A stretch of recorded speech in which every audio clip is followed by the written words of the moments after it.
बड़ा झटका या राहत, जाने 1 जून 2026 से लागू होने वाले 7 बड़े बदलाव।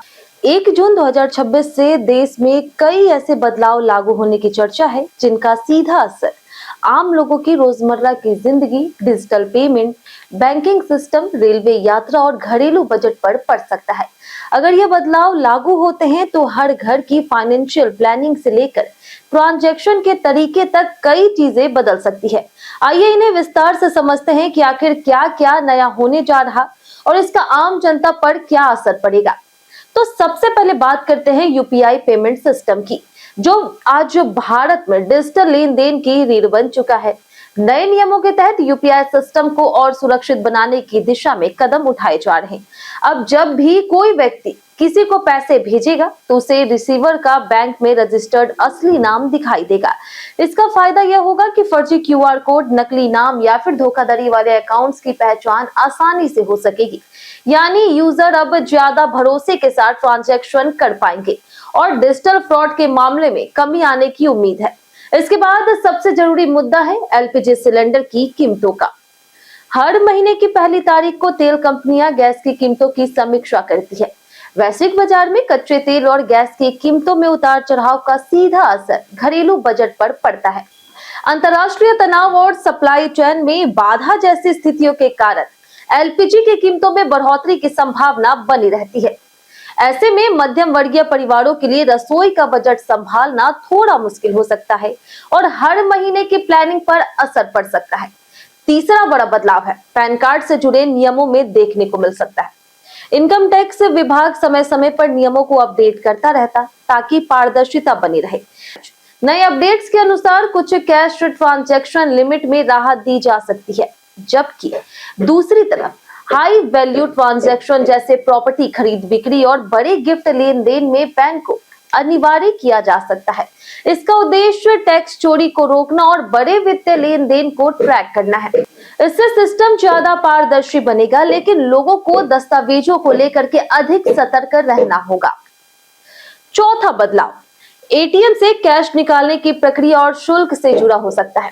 बैंकिंग सेक्टर में लगातार डिजिटल ट्रांजैक्शन को बढ़ावा दिया जा रहा है। ऐसे में फ्री एटीएम ट्रांजैक्शन लिमिट के बाद लगने वाले चार्ज में बढ़ोतरी की संभावना जताई जा रही है। इसका मतलब यह है कि अगर कोई व्यक्ति बार बार एटीएम से पैसे निकालता है या फिर बैलेंस चेक करता है तो उसे पहले से ज्यादा शुल्क देना पड़ सकता है। यह बदलाव सीधे आम आदमी की जेब पर असर डाल सकता है, इसलिए डिजिटल पेमेंट को और बढ़ावा मिलने की उम्मीद है। पांचवा और अहम बदलाव भारतीय रेलवे से जुड़ा है, जो देश की सबसे बड़ी ट्रांसपोर्ट व्यवस्था है। रेलवे समय समय पर ट्रैक अपग्रेडेशन और मेंटेनेंस कार्य करता रहता है। इसी प्रक्रिया के तहत कुछ रूटों पर ट्रेनों का संचालन प्रभावित हो सकता है, कुछ ट्रेनें रद्द की जा सकती है और कई रूट डाइवर्ट किए जा सकते हैं, खास करके उन राज्यों में जहां इंफ्रास्ट्रक्चर का काम चल रहा है। यात्रियों को परेशानी का सामना करना पड़ सकता है, इसलिए यात्रा से पहले ट्रेन की स्थिति चेक करना बेहद जरूरी होगा ताकि किसी तरह की असुविधा से बचा जा सके। छठा बदलाव सोलर एनर्जी सेक्टर से जुड़ा हुआ माना जा रहा।